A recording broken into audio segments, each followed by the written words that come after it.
He was a cowboy who believed land remembered everything, every promise kept, every betrayal buried in the dust. She arrived with nothing but a deadline, a secret, and enemies willing to burn a man's life to the ground. Their marriage wasn't born from love, but from survival. And within days, fire followed. Fences were cut, shadows watched from the dark, and the quiet ranch became a battleground no one saw coming. What happens next will make you believe in quiet miracles and second chances for the forgotten. Before we begin, tell me where you are watching from. Drop your country in the comments below. And if you believe no child or animal should ever face fear alone, hit subscribe now and share this story with someone who needs hope. Marfa, Texas sat out in the far bend of West Texas like a stubborn thought that refused to leave. Small, sun-bleached, and surrounded by miles of open country that looked empty until the wind proved otherwise. That late spring morning carried the kind of heat that arrived early and stayed late, the kind that made the horizon shimmer as if the earth itself were sighing. Dust moved across the ranch roads in thin, restless sheets. Mesquite bushes crouched low, spiky and defiant, and the sky was so wide it felt like it had been built for storms that never apologized. North of town, beyond the scattered art galleries and weathered storefronts, Caleb Hart Rowan worked his cattle spread the way he always did, quietly, steadily, as if noise could jinx the fragile balance of land, livestock, and debt. Caleb was 33. Tall in a way that wasn't showy but unavoidable, all long legs and lean strength shaped by saddle hours and hard labor. His face had the sharp, sun-carved angles of someone who spent more time outdoors than in mirrors. A straight nose, a squared jaw dusted with rough stubble that never quite turned into a proper beard, and eyes the color of river stones, gray-brown, steady and hard to read unless you knew what to look for. A thin scar cut through his right eyebrow, pale against his tanned skin, a souvenir from a fence post that snapped back when he was 19 and too proud to duck. He wore a faded denim shirt with the sleeves rolled to his forearms, a belt buckle scratched dull, and boots that had seen enough miles to know the shape of the ranch better than any map. People in town sometimes called him the Quiet Rowan, but it wasn't shyness that made him sparing with words. It was a learned thrift, the same kind of thrift his father had practiced with water, nails, and hope. Caleb had grown up believing men were measured by what they did, not what they said, and somewhere along the line, that belief had hardened into habit. There had been a time he laughed easier. There had been a time the ranch house light stayed on later because his mother liked music, and his father liked the sound of her humming while he sharpened tools at the kitchen table. Then there had been the year the bank started calling twice a week, the year his father drove into the city to renegotiate a loan and came back with a stiff smile that didn't reach his eyes. And then, 2 years ago, his father never came back at all. An accident on a rain-slick highway outside Alpine, a truck that hydroplaned, a headline that felt unreal until the sheriff stood in Caleb's yard with his hat in his hands. Since then, Caleb had become a man built out of responsibility and silence, as if grief could be outrun by keeping busy. The ranch didn't offer room for collapse anyway. There were fences that needed mending, calves that needed checking, and an old windmill that complained louder every season. If Caleb ever felt himself slipping, he'd go to the barn and put his palm on the warm flank of Mercy, the horse he trusted most. Mercy was a bay mare with a dark mane and patient eyes, older now, with a slight stiffness in her back leg on cold mornings. She had a small white star on her forehead, as if someone had pressed a thumb of paint there by mistake. Caleb talked to her more than he talked to anyone else, not because he believed she understood his words, but because she understood his steadiness. Mercy didn't ask questions. Mercy didn't offer advice. Mercy simply stood, breathed, and reminded him that some things survived by being calm. That morning, Caleb had grease on his hands and sun already biting the back of his neck as he worked on the ranch truck near the barn, the hood up like a heavy jaw, the engine smelling of heat and old oil. The radio on the workbench played a country station that faded in and out with the wind, as if the desert itself was impatient with music. He had just tightened a bolt when the crunch of tires on gravel pulled his attention toward the ranch road. Visitors weren't common.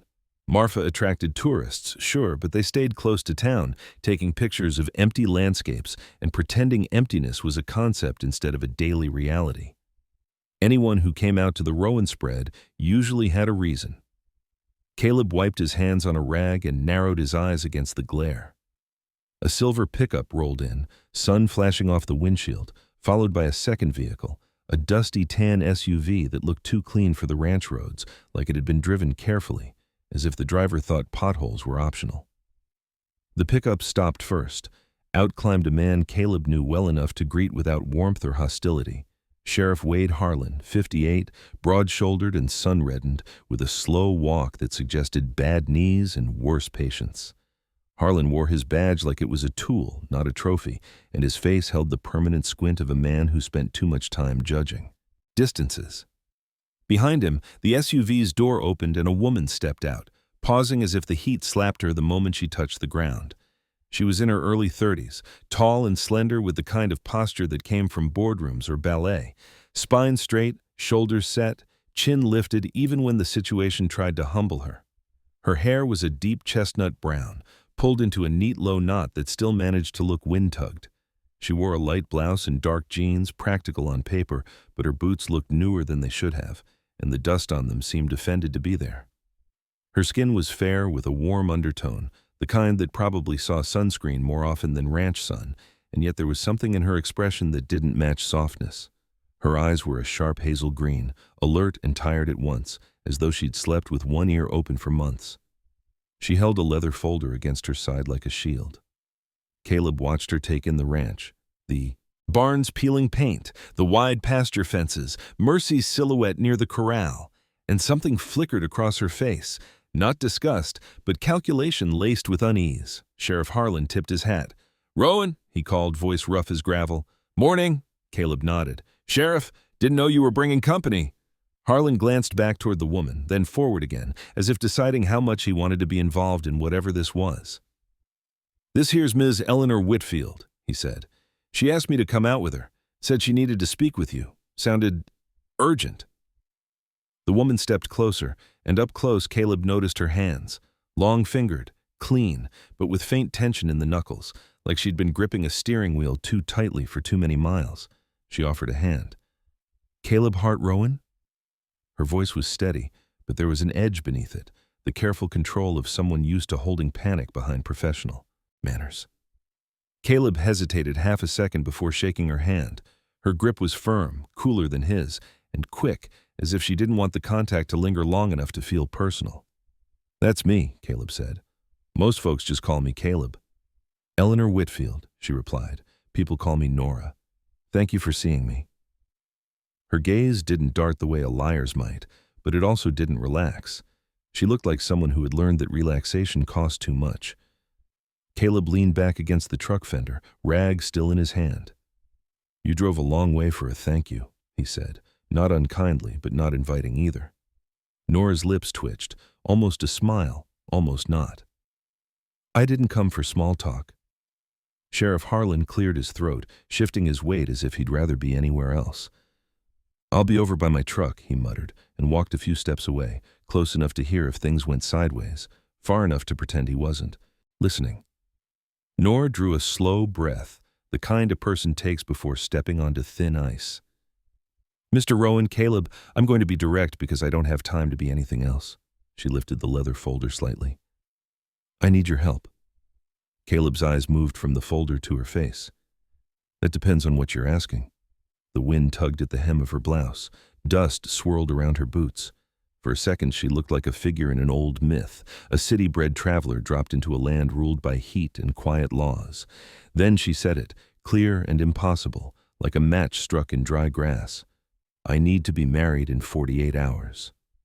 The words hung there between them, absurd as snow in July. Caleb blinked once, slow. The radio crackled behind him, a song about heartbreak and highway lines, as if it were mocking the moment. "You're joking," he said, not because he thought she was, but because the human brain sometimes tries to bargain with reality. Nora didn't flinch. "I'm not."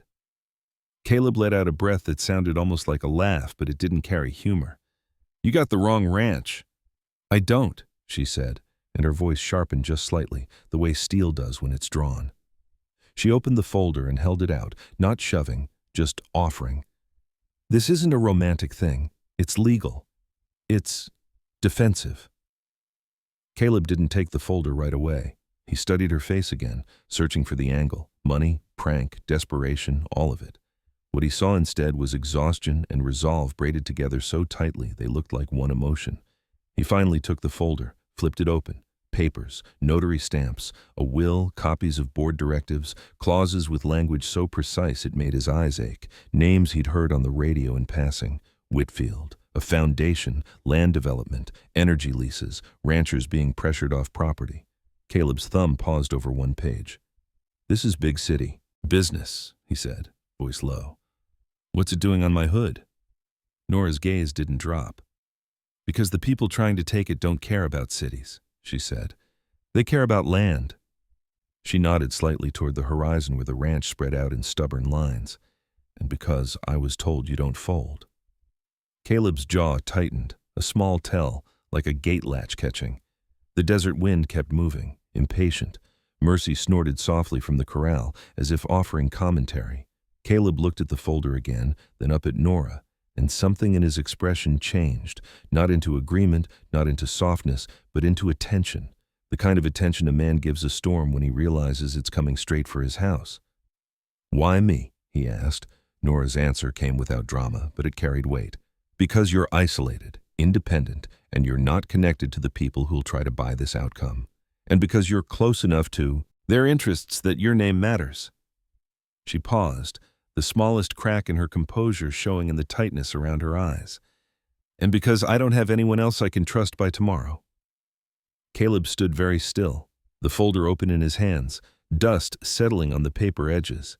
He heard the distant low of cattle, the creak of the windmill, and underneath it all, the familiar voice of debt whispering like a rattlesnake in dry grass. He looked toward Sheriff Harlan, who pretended to examine his tires while clearly watching the conversation's shape. Caleb looked back at Nora, at her two clean boots and tired eyes, at the way she stood like someone refusing to be knocked over, and he felt the first strange pull of the story beginning, like a rope tightening around a saddle horn. In the myth of the desert, help never arrived gently. It arrived with a cost, a test, a choice. Caleb closed the folder halfway, not yet accepting it, not yet rejecting it, and said, "Come inside. Out here the wind makes liars out of people. I want to hear the whole truth where it's quiet." Nora released a breath she'd been holding so long it probably hurt, and nodded once. Sheriff Harlan's shoulders eased, just a fraction, as if the first gate had opened and the herd was moving. And above them all, the sky stayed vast and indifferent, the desert watching with the patience of something ancient that had seen love and loss ride in on the same trail more times than any human could count. The inside of the Rowan ranch house carried the honest smell of old wood, brewed coffee, and sun-warmed dust that never fully left, no matter how often the floors were swept. The walls were thick, built to keep out heat more than cold, and the windows were narrow, their glass faintly warped with age. Light spilled in unevenly, striping the worn oak table in the kitchen where Caleb set the leather folder down with care, as if rough handling might provoke whatever trouble lived inside it. Outside, the wind kept moving, rattling the porch boards, but in here the air felt heavier, expectant, like the pause before a storm decided which direction to take. Caleb leaned back against the counter, folding his arms, his shoulders broad and slightly rounded from years of working bent into engines and fences. Up close, Nora noticed the small details that distance had blurred, the faint crease between his brows that didn't disappear even when his face was neutral, the way his jaw tightened. Before he spoke, as if he filtered words through instinct before allowing them out. He gestured toward the chair across from him. "Sit," he said, not unkindly but firm, the way men spoke when they were used to being listened to by animals that weighed half a ton. Nora sat, smoothing her jeans without thinking, placing the folder back in front of her like a confession. She took a breath, steadied herself, and began to explain not with rehearsed speeches, but with the blunt clarity of someone who had run out of time for polish. She told him about the Whitfield Horizon Trust, founded by her grandfather, Amos Whitfield, a man who had believed renewable energy and land stewardship could coexist if power stayed out of greedy hands.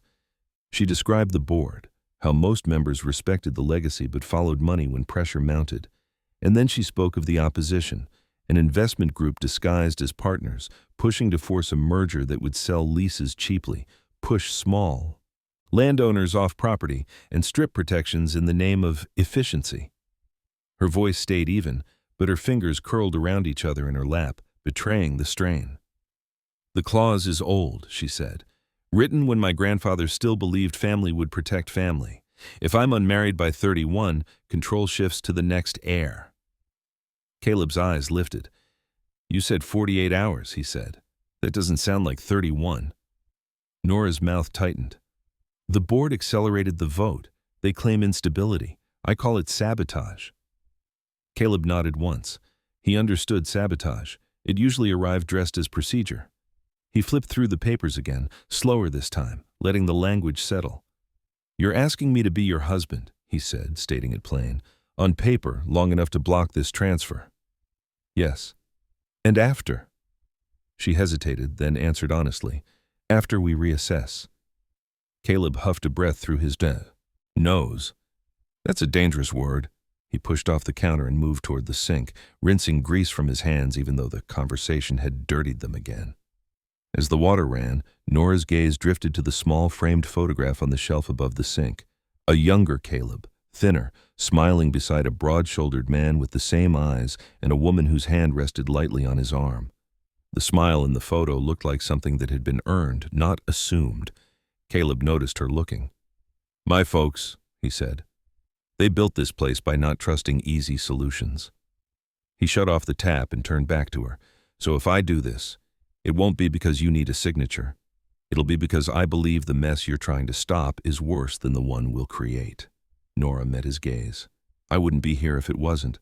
Silence stretched between them, not awkward, but weighted. Then the sound of claws clicking against the floor broke it. From the hallway padded a dog, old but sturdy, with a salt and pepper coat and ears that flopped unevenly as if one had once lost an argument with a fence.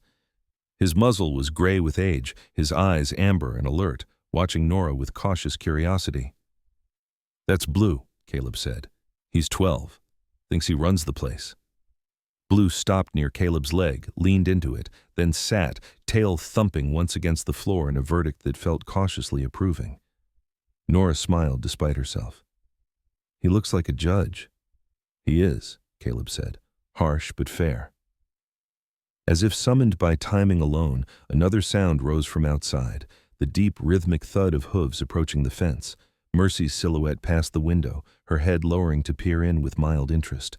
Caleb glanced toward her. "She hates strangers less than people," he said. "That's how I know you're not lying outright." Nora let out a breath that bordered on laughter, a sound that surprised them, both. It was the first crack in the tension, small but real. Caleb returned to the table and pulled out a chair opposite her, sitting at last, forearms resting on the wood. "Here's the problem," he said. "If this marriage looks fake, whoever you're fighting won't stop at courts. They'll come for reputation, land, livestock." He paused, then added quietly, "I don't bluff well." Nora nodded. "Neither do they." Caleb studied her face again, this time not as a stranger, but as a variable in his life that could not be easily removed.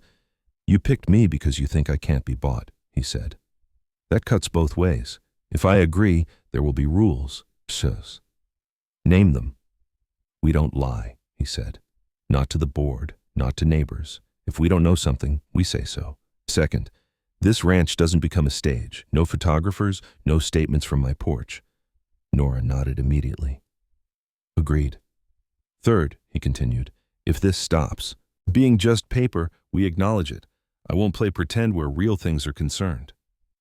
Nora's gaze held steady, but something vulnerable flickered there. "I can live with that." The sound of a truck door slamming outside cut through the moment. Sheriff Harlan appeared in the doorway, hat in hand, his lined face unreadable. "Everything all right?" he asked. Caleb looked at Nora, then back at the sheriff. "Depends on how you define all right." Harlan's eyes flicked to the folder, then to Nora. He sighed, a long sound pulled from tired lungs. "I don't want details," he said, "but I will say this. If trouble follows you out here, it'll be loud." "I don't doubt it," Nora replied. Harlan nodded once, as if that settled something internal, and tipped his hat again before stepping back outside. The sun had shifted by the time the conversation slowed, light slanting sharper through the windows. Caleb stood and walked to the back door, looking out over Satse, the pasture where fence lines cut clean angles into the land. Debt, legacy, fire, it all lived out there with him. He turned back to Nora. "If we do this," he said, voice low, "you don't leave tonight, not if there's already pressure. People watch comings and goings." Nora hesitated only a moment. "I can make calls," she said. "Tell them I'm unavailable." Caleb nodded. "Good." He extended his hand again, rough and sun-worn. "This isn't agreement," he said. "It's acknowledgement. We're standing in the same dust now." Nora rose and took his hand, her grip firmer this time, steadier. "That's all I'm asking for today." Outside, Mercy tossed her head, and Blue rose to his feet, tail wagging slowly, as if sensing that the shape of the house had shifted. The deal wasn't sealed, not yet, but something had been set in motion, a line crossed that could not be uncrossed without cost. Night arrived in West Texas the way it always did, without ceremony, without apology. The sun slipped behind the low hills west of Marfa, leaving the land stripped of color, and the heat lingered like a held breath that refused to release. The ranch house changed character after dark. In daylight it was practical, all sharp edges and necessity, but at night it softened, shadows stretching across the walls, memories pressing closer. Caleb moved through it with the quiet confidence of someone who knew every creak and complaint. He switched on the porch light, then another in the kitchen, the bulbs casting a warm, uneven glow that made the room feel smaller, more contained. Nora stood near the doorway for a moment, as if waiting for permission that had already been given, the leather folder now tucked back into her bag. Without the sun glaring down on her, she looked more human, less like a figure cut from urgency. Her shoulders slumped just slightly, and when she loosened the knot in Fayin, her hair, the chestnut strands, fell around her face in soft waves that framed the tired lines she'd been holding back all day. Caleb noticed the way she exhaled when she crossed the threshold, a sound so quiet it could have been mistaken for the house settling. He understood it anyway. Some doors, once closed behind you, meant the world outside had to wait its turn. "You can take the back room," he said, nodding down the short hallway. "It's clean, cooler than the front bedroom." Nora nodded. "Thank you." She hesitated, then added, "I don't want to disrupt your routines." Caleb almost smiled at that. "They'll survive." Blue followed her at a distance, nails ticking softly against the floor, his amber eyes tracking every move. He was protective without being aggressive, the kind of dog who watched first and decided later. When Nora glanced down at him, he stopped and sat, tail wagging once in a reserved gesture. "I'll take that as a good sign," she said quietly. Caleb leaned down and scratched behind Blue's ear. He doesn't waste approval. Outside, Mercy let out a low whicker, impatient for her evening feed. Caleb grabbed his hat. "I need to check the horses and cattle before full dark," he said. "You're welcome to come, but no obligation." Nora surprised him by reaching for a pair of boots from her bag, older than the ones she'd worn earlier, scuffed and clearly broken in. "I'd like to," she said. The pasture looked different at dusk, the land flattening into long silhouettes, the sky bruised purple and gold. Crickets had begun their nightly chorus, and the air carried the smell of dry grass and cooling earth. Mercy stood near the fence, her dark shape calm and steady, ears flicking toward Caleb as he approached. He ran a hand along her neck, feeling the familiar heat of her body, the quiet trust. Nora watched from a few steps back, absorbing the ritual. "She's beautiful," she said. "She's practical," Caleb replied. "That's better." They walked the fence line together, checking posts and wire. Nora listened more than she spoke, asking occasional questions. How often the cattle needed rotating, how long the windmill had been there. Her curiosity wasn't performative. It was careful, deliberate, like someone trying to learn the rules of a place she might have to defend. When they finished, the stars had begun to scatter across the sky, sharp and unapologetic. Back inside, Caleb poured 2 mugs of coffee from a pot that had been simmering too long, the liquid dark and strong. Nora accepted hers with both hands, as if the warmth mattered. They sat at the kitchen table again, not to negotiate this time, but because there was nowhere else to put the day down. "People think power is loud," Nora said after a moment, staring into her cup. "They imagine it's all boardrooms and raised voices. Most of the damage happens quietly, in meetings that end with polite handshakes." Caleb nodded. "Same with land," You don't lose it in one fight. You lose it a fence post at a time. The words hung between them, not heavy, just true. A truck's headlights swept briefly across the windows, then vanished down the road. Nora stiffened, her gaze snapping up. Caleb's posture changed instantly, subtle but unmistakable, his shoulders squaring. He stood and moved to the window, peering out into the dark. The engine sound faded. Probably a rancher heading home, he said, though he didn't sound entirely convinced. Nora wrapped her hands tighter around the mug. They're already watching, she said. I didn't want to believe it until now. Caleb turned back to her. That's why you're staying. The night deepened. Eventually, fatigue settled in like a physical weight. Caleb showed Nora the back room, a simple space with a narrow bed, a wooden dresser, and a window that looked out toward the open pasture. The quilt on the bed was faded but clean, the kind of thing that had been mended more times than replaced. If you need anything, he said, lingering in the doorway, I'm down the hall. Nora nodded, then surprised him again by saying, Caleb, thank you, not for agreeing, for listening. He inclined his head, accepting it the way he accepted most things, without ceremony. Sleep didn't come easily to either of them.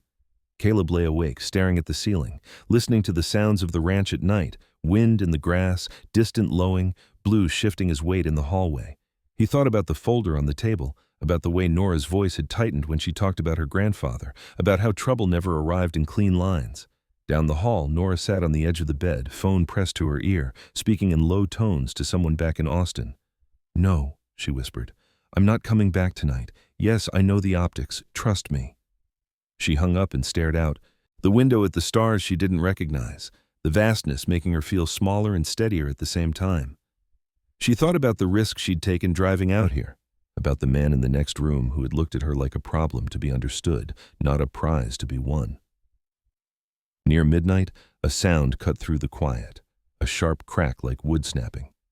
Caleb was on his feet instantly, pulling on his boots, grabbing the flashlight by the door. Nora stepped into the hallway, hair loose around her shoulders, fear and resolve mixing in her eyes. What was that? Fence post, maybe, Caleb said. Stay here. But she followed anyway, stopping just inside the doorway as he stepped onto the porch. The beam of the flashlight cut across the yard, illuminating dust and shadow. At the far edge of the pasture, one section of fence leaned at an odd angle, wire slack. Caleb swore under his breath. This wasn't age or wind. This was deliberate. He jogged toward it, checking. The ground. Tire tracks, fresh. Nora's stomach dropped. They're testing you, she said quietly when he returned. Caleb's face was set, jaw hard. They're testing us. He secured the fence temporarily, movements efficient, practiced. When he finally straightened, sweat streaked with dust on his skin, he looked at Nora with something new in his eyes. Not suspicion, not reluctance, but acceptance of shared danger. You see why I don't bluff, he said. Nora nodded. I see why I chose you. They went back inside without another word. The house seemed smaller now, the walls closer, but also sturdier, as if it approved of the resolve settling inside it.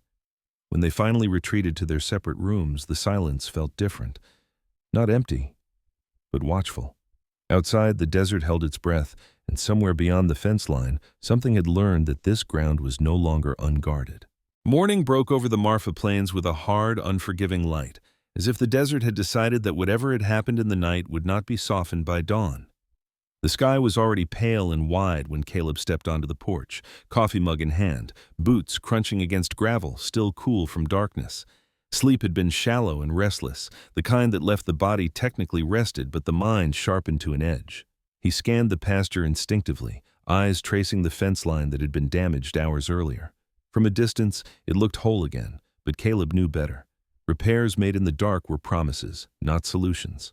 Blue sat near the door, 12 years old and stiff in the hips this morning, his salt and pepper coat catching the early light, his ears twitched at every sound, nose testing the wind.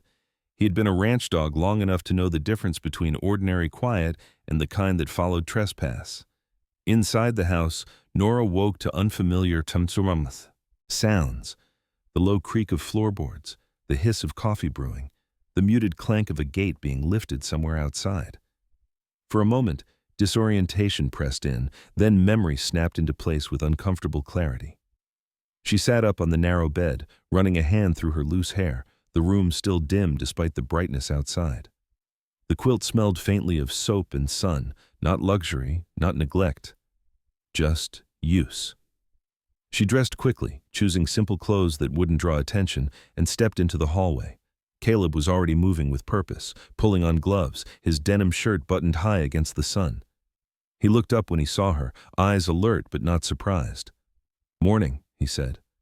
"Fence held through the night." Nora nodded, relief and tension mixing.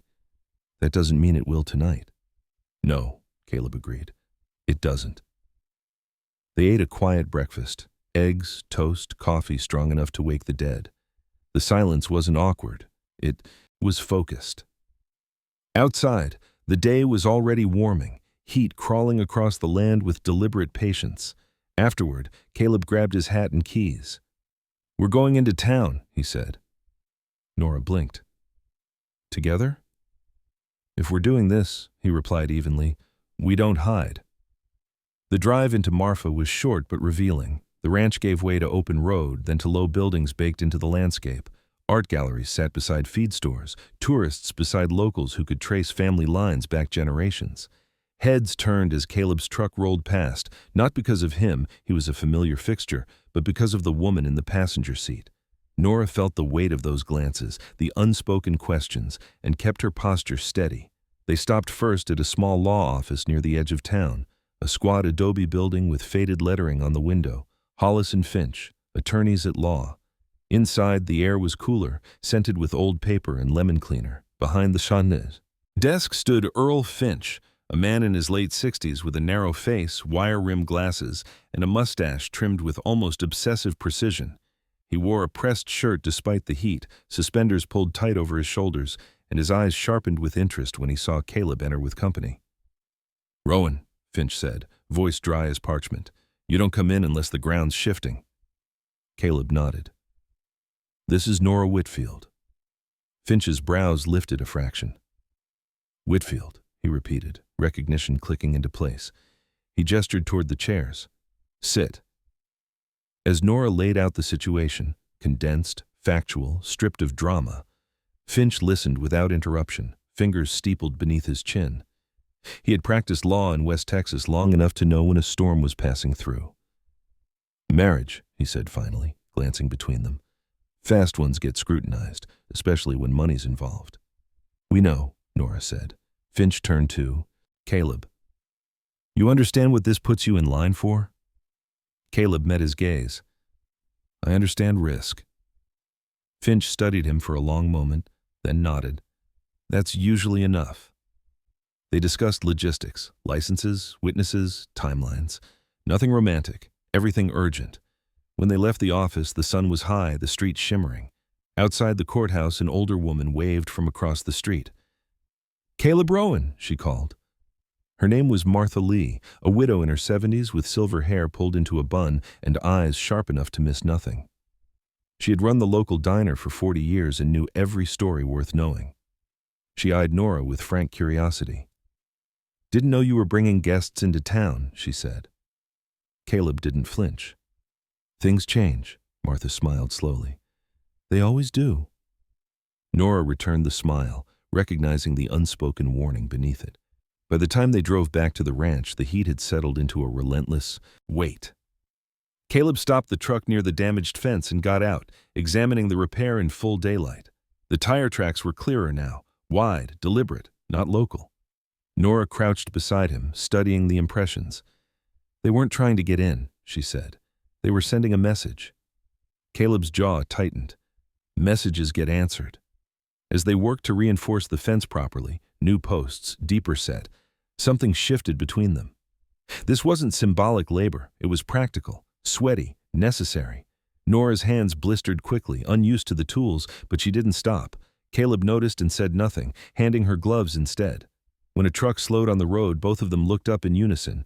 It didn't stop. Still, the tension remained. Late afternoon brought another visitor. A dusty sedan pulled into the drive, and a man stepped out who looked like he'd been carved from stubbornness. Jonah Pike, mid-40s, broad-chested with a beard that had gone more gray than brown, wore a hat creased by years of use. His left hand was stiff, fingers slightly curled, a result of an old machinery accident that had cost him part of his grip and most of his patience.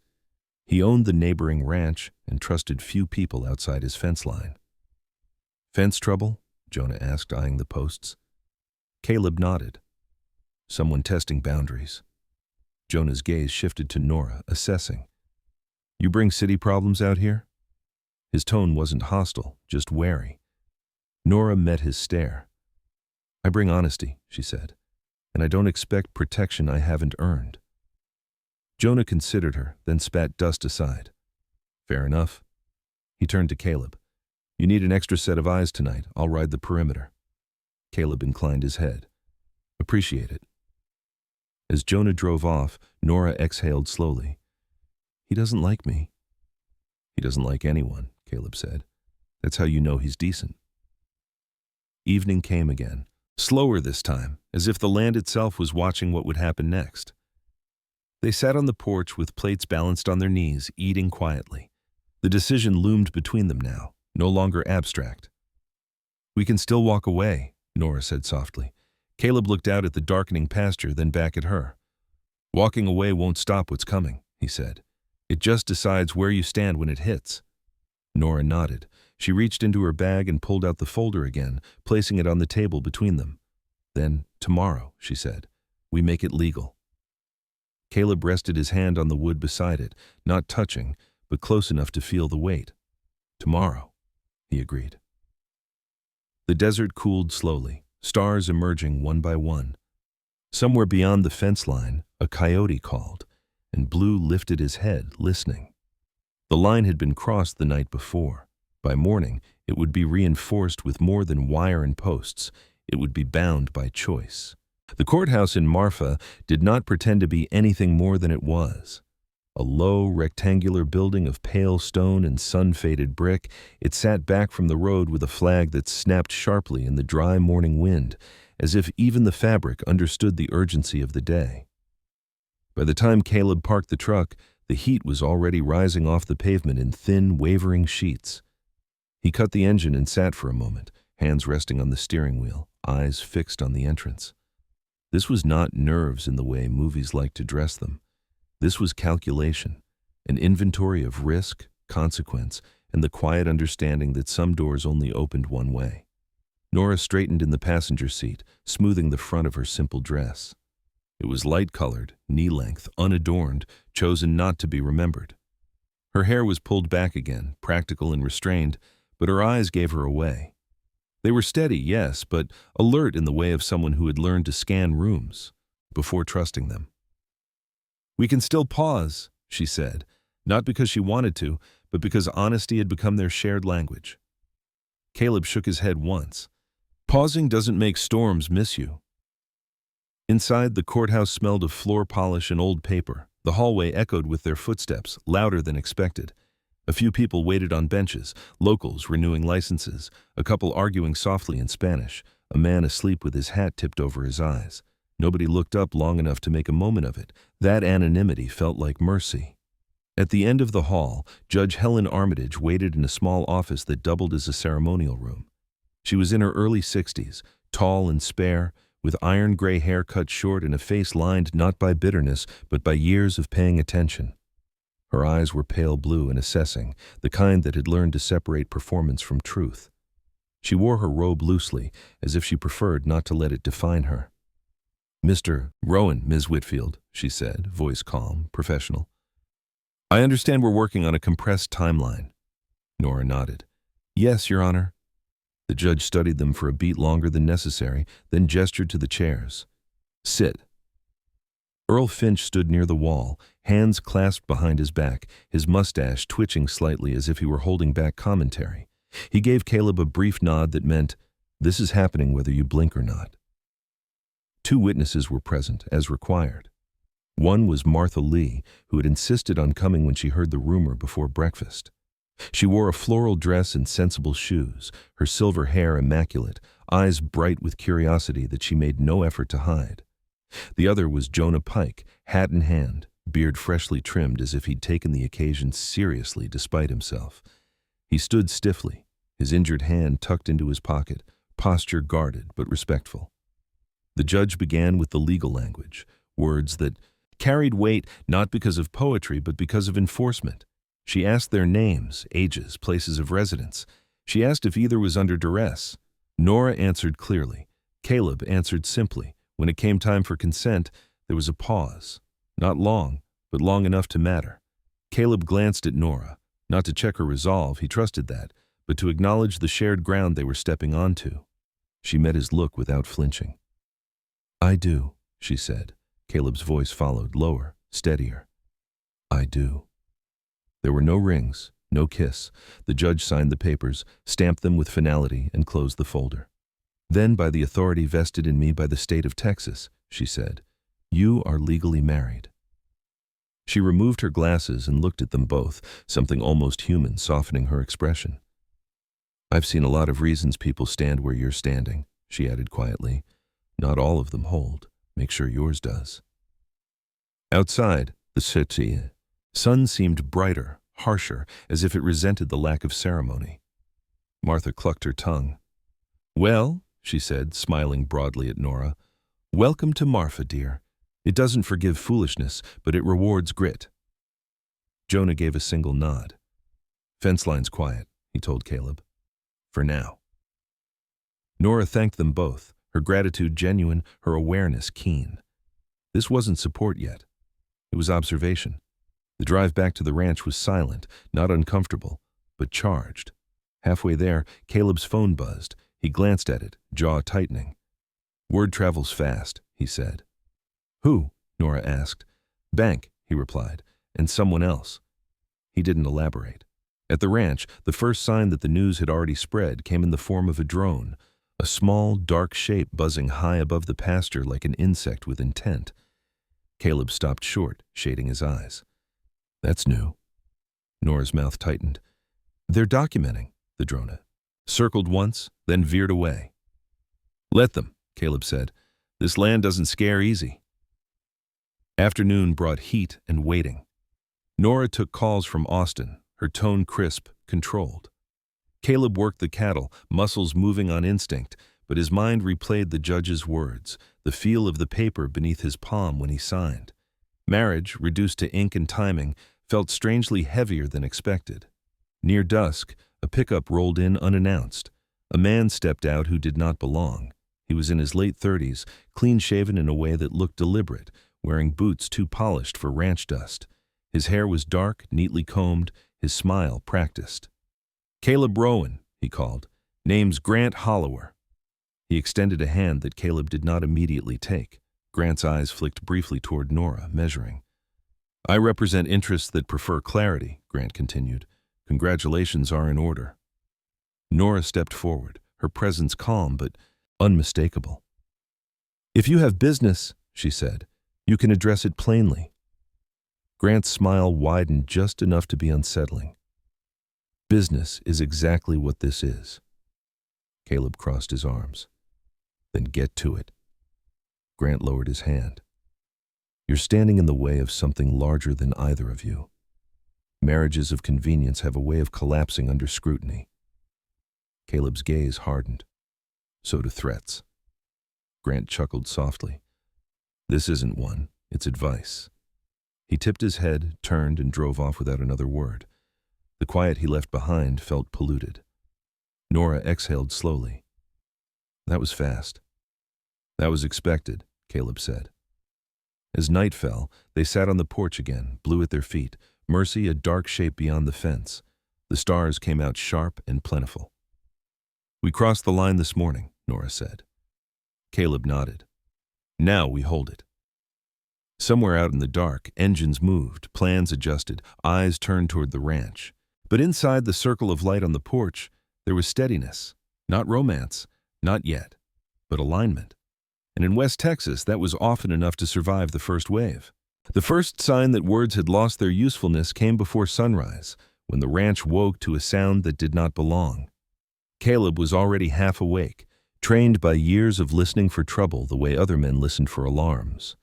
The noise reached him through layers of sleep and instinct, a dull, metallic shriek, brief but violent, followed by a silence that felt intentional. He swung his legs out of bed and was pulling on his boots before the sound had fully settled in his mind. Blue was already up, hackles raised, a low warning rumbling in his chest that spoke of intrusion rather than wildlife. Down the hall, Nora's door opened almost at the same time. She stood there barefoot, hair loose, eyes sharp despite the hour, her posture rigid with the understanding that whatever had been circling them had finally made contact. "That wasn't wind," she said. Caleb shook his head once. "Stay behind me." Outside, the air was cool in that deceptive way desert mornings had, the kind that promised heat later without apology. The flashlight beam cut across the yard, bouncing off dust and shadow. The smell hit him first, fuel, sharp and wrong against the clean scent of dry grass. They found the truck at the edge of the equipment shed, one side scorched, paint blistered like burned skin. The fuel line had been sliced clean, deliberate, efficient. Someone had tried to set it alight and either failed or been interrupted. Caleb crouched, fingers brushing the dirt, reading the ground the way some men read ledgers. Footprints, booted, heavy. 2 sets, tire marks again, different from before. Nora stood a few steps back, arms wrapped around herself, not for warmth but containment. "This isn't a warning," she said quietly. "It's escalation." Caleb rose slowly, jaw tight, eyes hard. "It's someone betting we'll blink." He glanced toward the horizon, already pale with approaching dawn. "We won't." By the time the sun crested the hills, the ranch no longer felt like a refuge. It felt like a line drawn in the dirt. Jonah Pike arrived not long after, summoned by a single call. He stepped out of his truck with the same stiff determination he brought to everything, beard untrimmed this time, eyes shadowed with anger rather than suspicion. "Saw smoke," he said. "Didn't smell right." He took in the damage, his injured hand flexing unconsciously. "This is past pressure." "I know," Caleb replied. "You riding today?" Jonah nodded. "Already called 2 others." The others arrived mid-morning, drawn not by gossip but by instinct. Ruth Calder, a wiry woman in her early 50s with sun-leathered skin and a braid down her back, dismounted first. She ran cattle north of Jonah's land and had once chased off a survey crew alone with nothing but a rifle and reputation. Her eyes were sharp, her mouth set in a line that suggested she didn't waste sympathy where action was required. With her came Evan Morales, younger, late 20s, broad-shouldered with a quick smile that faded when he saw the truck. He had lost his father's lease 3 years earlier to a shell company that paid pennies and vanished. The loss had aged him fast, leaving a permanent caution in his gaze. "They're not hiding anymore," Ruth said, surveying the scene. Nora stepped forward, meeting their looks without flinching. "They're trying to scare us into leaving," she said. "It won't work." Ruth studied her, then nodded once. "Good," she said, "because fear's a bad negotiator." The day passed in a blur of work and vigilance. Caleb coordinated repairs, hands steady despite the anger burning beneath his skin. He moved with efficiency born of necessity, every motion purposeful. Nora made calls, not frantic ones, but precise. She spoke to insurance adjusters, to a private investigator whose name she did not share, to a board member in Austin who still believed in her grandfather's vision. Each call tightened the net around the invisible enemy, though none of it felt fast enough. In the early afternoon, a second blow landed. The irrigation line on the south pasture ruptured violently, water gushing into the dry earth, turning dust into sucking mud. Caleb arrived too late to stop the initial damage. He stood there, boots soaked, watching resources bleed into the ground. For a moment, the weight of it pressed hard, money, time, yield, all of it lost to spite. Nora joined him, her face pale but set. "They know where it hurts," she said. Caleb closed his eyes briefly, then opened them. "Then we protect what's left." Together, they shut the line, jury-rigged a temporary fix, and marked the damage. Evan worked beside them without being asked, his movements fast and angry. "This is how they do it," he muttered. "Death by 1,000 cuts." As the sun dropped again, exhaustion settled in. The ranch felt crowded now, trucks parked where there had once been empty. Space, horses tied where silence had lived. Mercy stood apart from the noise, ears swiveling, restless. Nora approached her slowly, hand outstretched. Mercy snorted, then allowed the touch. Nora rested her forehead briefly against the mare's neck, drawing strength from the steady warmth. "You're calm," she murmured. "Teach me that." Night brought no rest. The wind picked up, carrying with it the smell of ozone and distant storms that might or might not break. The men and women who had come to help took turns riding the perimeter. Blue paced endlessly, refusing to lie down. Caleb sat at the kitchen table, maps and papers spread out, his face lined deeper than usual. Nora sat across from him, shoes kicked off, sleeves rolled, no trace left of the woman who had once negotiated exclusively in glass rooms. "This stops," she said. "But not tonight." Caleb nodded. "Tonight we endure." Just after midnight, the storm arrived. Not rain, but fire. It began at the far end of the storage shed, a sudden bloom of orange against black, fed by dry wood and intent. The shout went up instantly. Caleb was on his feet, shouting orders, grabbing a hose that barely reached. The heat was immediate, punishing. Smoke burned his lungs, eyes watering as he fought the flames with stubborn refusal to retreat. Ruth and Jonah joined him, movements coordinated by urgency rather than plan. Somewhere behind him, he heard Nora's voice, sharp and clear, directing someone to call the fire department, another to move equipment. The fire took what it could before help arrived. Seed stock, tools, years of preparation reduced to ash and twisted metal. When the last flame was beaten back and the night returned, the ranch stood scarred and smoking, the ground blackened, the air heavy with loss. Caleb sank to his knees in the mud, strength finally leaving him. Nora was there instantly, kneeling beside him, her hands trembling as she checked him for burns. Tears streaked her cheeks. Without sound, the first crack in her composure since this began. "This is my fault," she whispered. "I brought this here." Caleb caught her wrist, gripped firm despite the shaking. "No," he said, voice rough but certain. "You stood your ground. This is what happens when you do." He looked at the ruins, then back at her, and we're not done. Dawn found the ranch quiet again, but changed. The damage was undeniable, the threat no longer theoretical. Nora stood with Caleb on the porch, wrapped in a borrowed jacket, watching the smoke thin into the pale morning sky. "They crossed a line last night," she said. Caleb nodded. "So did we." There was no comfort in the words, only resolve. Whatever this had started as, a legal maneuver, a paper shield, it had become something else entirely. The pressure had turned physical, and now it would be answered in kind. The ranch smelled of wet ash and scorched pine long after the flames were gone, a reminder that fire did not need permission to leave its mark. Morning arrived thin and gray. Clouds stretched tight across the sky like bandages pulled over a wound. Caleb moved through the damage in measured steps, cataloging loss the way he always did. Seed bins warped, tools melted into useless shapes, a season's worth of planning erased in a single night. He didn't swear. He didn't rush. Anger, for him, was something to be used carefully, like fuel that could either warm a house or burn it down. Blue followed him closely, 12 years old and limping more noticeably now, the stiffness in his hips aggravated by the long night. The dog sniffed at the blackened ground, sneezed once, and looked up at Caleb with eyes that asked the only question that mattered. What now?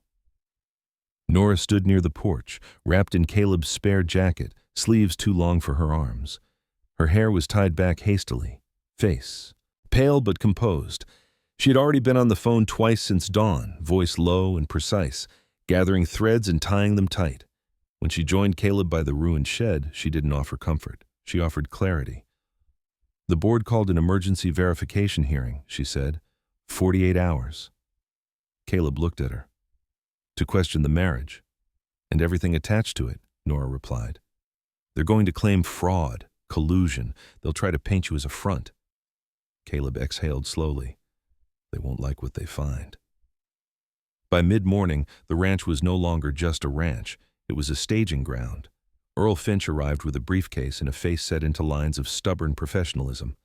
He moved carefully over the damaged ground, glasses slipping slightly down his nose as he surveyed the aftermath. "Arson changes the conversation," he said, "from civil to criminal." Jonah Pike and Ruth Calder returned as well, bringing with them a sense of grim solidarity. Evan Morales lingered near the fence, eyes scanning the road, jaw clenched as if holding back years of resentment. Nora's next call brought someone new before noon. A dark sedan rolled in quietly, and a man stepped out who looked like he belonged more to shadows than sunlight.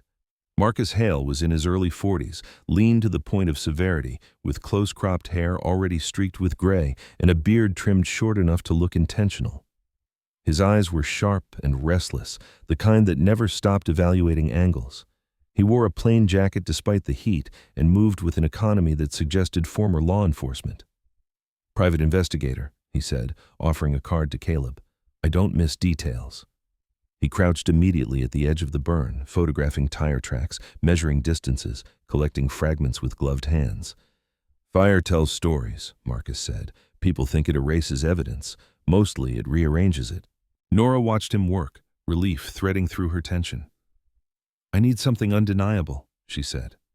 "We'll get it," Marcus replied, "but it won't be fast." "We don't need fast," Caleb said. "We need solid." Throughout the afternoon, the ranch became quieter, focused. Marcus installed discrete cameras near the perimeter, their lenses small and unassuming. He walked the fence line with Ruth, listening more than he spoke, absorbing her observations about traffic patterns and unfamiliar vehicles. "Someone local's feeding them information," Ruth said flatly. Marcus nodded. "That's usually the case." Meanwhile, Nora gathered documentation inside. Bank statements, call logs, board communications. She worked with a precision that bordered on ruthless, every page labeled, every timeline cross-checked. Caleb watched her once, hunched over the table, brow furrowed in concentration, and felt a strange steadiness settle in his chest. This wasn't a woman, hiding behind him. This was a partner digging in beside him. Late afternoon brought a break. Marcus straightened from a crouch, eyes narrowed. "We've got something," he said. He held up a small, partially melted device recovered from the edge of the shed, a GPS tracker, its casing warped but its serial number intact. "Not ranch equipment," Marcus continued. "Commercial grade, registered to a shell company." Nora's lips pressed thin. "Which traces back to Hollower and Associates," Marcus finished. Caleb's jaw tightened. "Grant!" "Grant's a courier," Marcus said. "Not the brain." The sun dipped lower as tension coiled tighter. Nora's phone rang again. This time she put it on speaker. A man's voice filled the kitchen, smooth, confident, edged with impatience. "Nora," he said, "this is Victor Klein." Caleb recognized the name from the documents, senior board member, architect of the accelerated vote.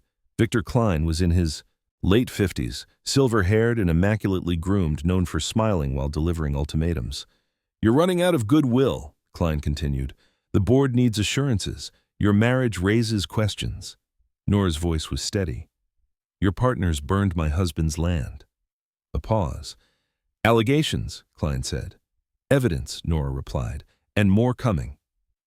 Silence stretched. Then Klein spoke again, colder. "The hearing stands. Be prepared." The call ended. Evening fell heavy and close. Storm clouds gathered to the east, distant thunder muttering like a warning that hadn't decided whether to act. Caleb and Nora sat on the porch as the light faded, exhaustion settling into their bones. Blue lay at their feet, head on his paws, eyes half closed but alert.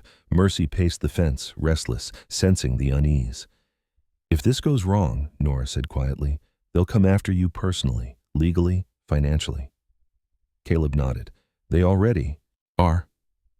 She turned to him then, really looked at him, and the question she'd been holding back finally surfaced. "Why are you still standing here?" He didn't answer right away. He looked out over the land, scarred, stubborn, still breathing. "Because I know what it costs to lose ground inch by inch," he said. "And because when they set that fire, it stopped being about paper."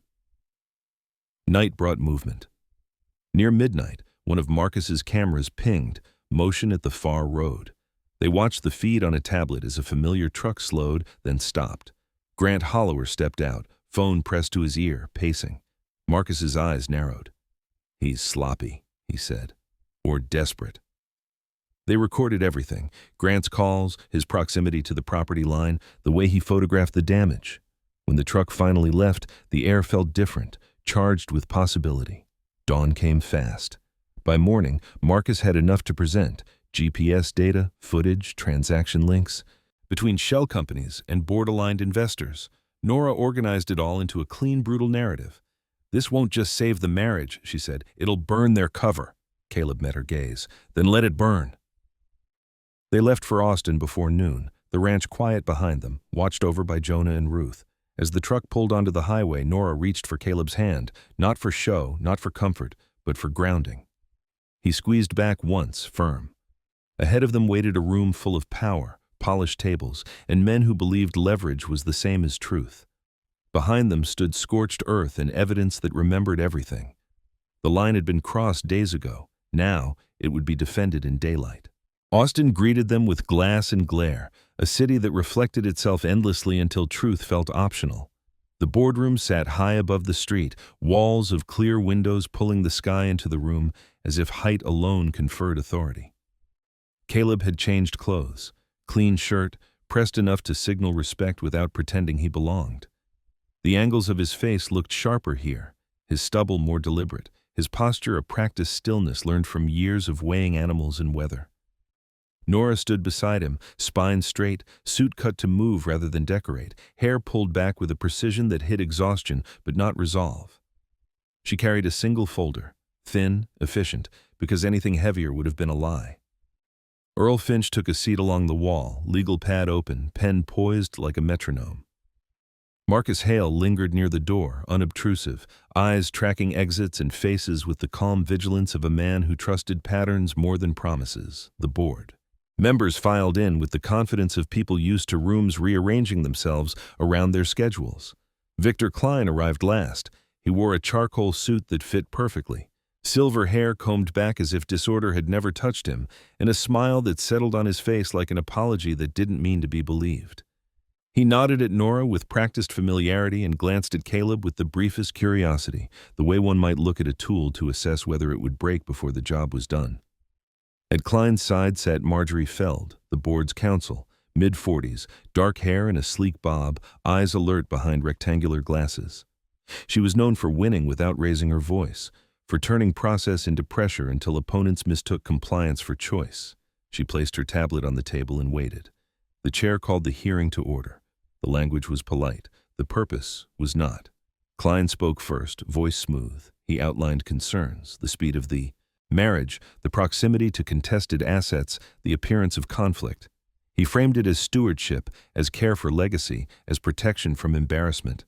"We owe it to the founder's vision," he said, hands folded, "to ensure that decisions are not made under duress." The word landed and lingered.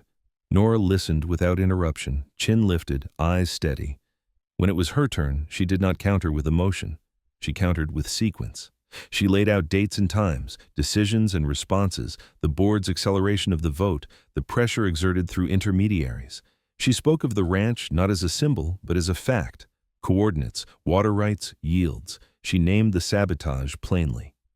"Arson," she said, and the room shifted. Marjorie Feld interjected smoothly. "Allegations require substantiation." Nora nodded once. Agreed. She slid the folder forward. Marcus Hale stepped in then, not to speak but to place a device on the table. A small, scarred rectangle that looked unimpressive until he named it. "Commercial GPS tracker," he said. "Recovered at the site. Serial intact." He did not elaborate. He didn't need to. He passed photographs, logs, timestamps. Finch followed with bank records, shell companies blooming and folding like paper flowers, money tracing its own memory. The room grew quieter. Not with shock, but with recalibration.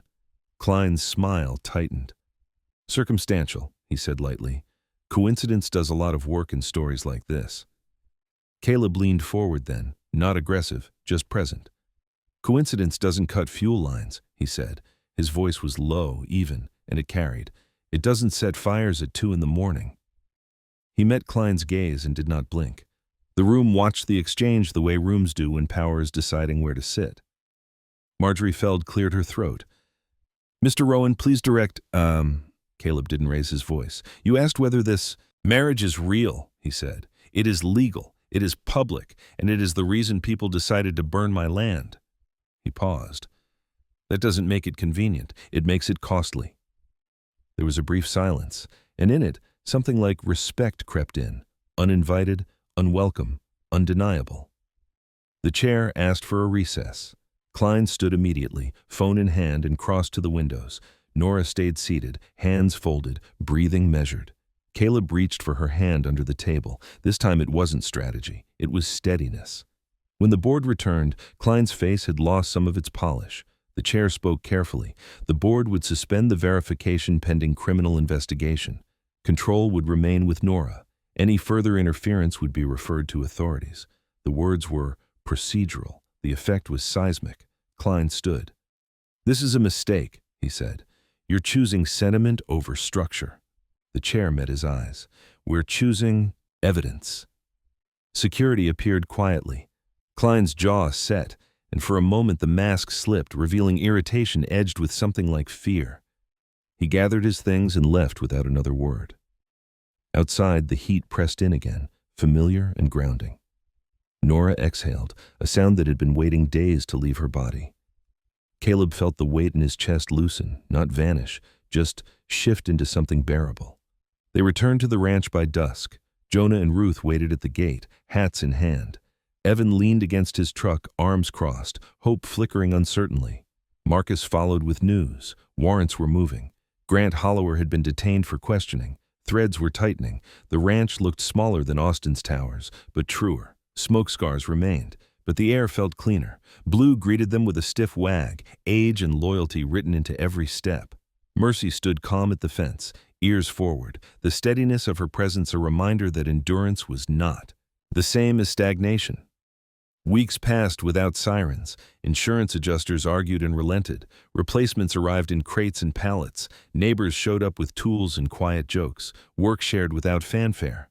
Nora moved through it all with a new rhythm, calls balanced with chores, meetings scheduled around feed times. She funded repairs without spectacle, insisting on transparency, refusing favors that came with strings. Caleb learned the shape of her days the way he learned weather, by attention, not assumption.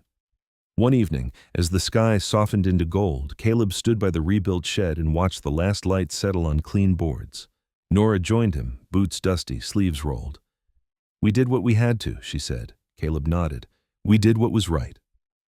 He turned to her then, not with urgency, not with calculation, but with the quiet certainty that had grown between them through smoke and paperwork and long nights. "There's something we haven't talked about," he said. Nora waited. "We started this with a signature," he continued. "If it ends, it should end with a choice." The wind moved through the grass. Mercy snorted softly. Blue settled at their feet. Nora looked at the land, then back at him. "I'm not ready to leave," she said. "Not the ranch, not you." Caleb felt the words land where the fire had burned. He didn't rush them. He simply said, "Then stay." They didn't plan another ceremony right away. They planned fences. They planned water. They planned mornings that began with coffee and ended with stars. When they did choose to market, it was simple. Neighbors, string lights, wildflowers gathered by hands that knew where to look. No speeches, no vows borrowed from elsewhere. Just a promise spoken plainly, the way they had learned to speak to each other. In the end, the light refused to hide what mattered. It showed scars and growth in equal measure. And the ranch, stubborn and alive, bore witness. Sometimes God doesn't arrive with thunder or fire from the sky. Sometimes his miracles come quietly, through a hand that refuses to let go, through strangers who choose to stand instead of run, through love that grows not from comfort, but from courage. What Caleb and Nora found wasn't just safety or victory. They found proof that when we protect what is right, God often meets us halfway, strengthening the ground beneath our feet even after it has been burned. In our own lives, we may not face fires or boardrooms, but we all face moments where fear whispers that we are alone.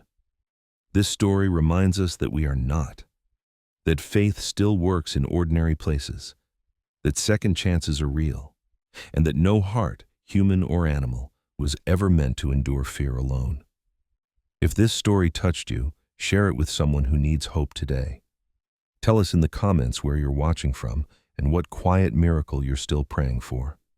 Subscribe to the channel so we can continue sharing stories of faith, resilience, and grace. And may God bless you, protect your home, and guide your path today and always.